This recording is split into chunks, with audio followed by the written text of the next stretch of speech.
Season 12 of Invite is seeing a large format change. For previous seasons, Invite has had 10 teams that compete in a double round robin across 9 weeks. While this format is simple, many players complained about most matches feeling inconsequential. Furthermore, the previous format allowed for playoffs to be determined for most teams early on.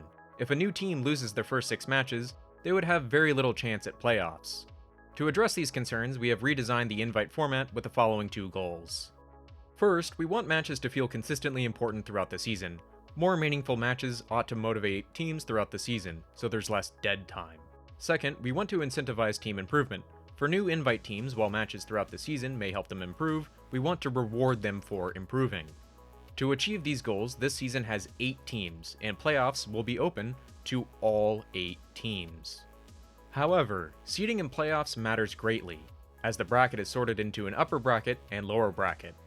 Losing in the upper bracket sends a team down to the lower bracket, while losing in the lower bracket results in elimination from playoffs. The top 4 seeds entering playoffs will begin in the upper bracket, while the bottom 4 will begin in the lower bracket. The regular season, as such, will be a competition for the best possible seeding in playoffs. To determine the seeding, the regular season is broken into 2 parts, called stages.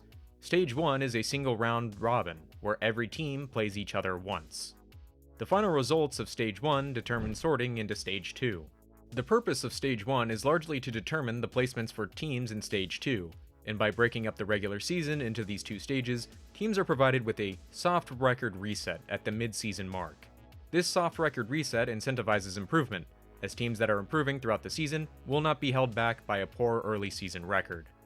The purpose of Stage 2 is to finalize seeding into playoffs. It consists of 2 groups, Group A and Group B. Group A consists of the top 4 teams from Stage 1, and Group B consists of the bottom 4. By organizing teams into these 2 groups, we hope matches feel more evenly matched and of greater consequence. While each group will compete in a double elimination bracket, the outcomes of that bracket will have different consequences. For Group A, placing top 2 within the group sets your playoff spot as one of the top 2 seeds, meaning teams will begin in the upper bracket. Placing in the bottom 2 of Group A sends you to a middle bracket, where you will have to compete with Group B players for the remaining top 4 playoff spots. For Group B, placing top 2 within the group allows you to compete against the bottom 2 from Group A in the middle bracket for the remaining top 4 playoff spots. Placing bottom 2 in Group B solidifies your placement in the bottom 4 playoff spots, meaning teams begin playoffs in the lower bracket.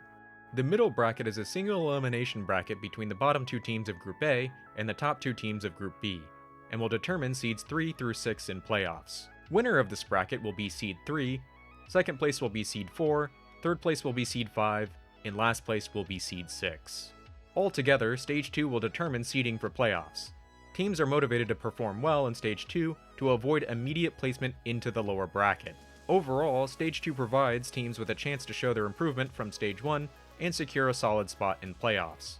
Each match played ought to be more challenging for each team involved, and we hope to see match quality improve as a result of these changes.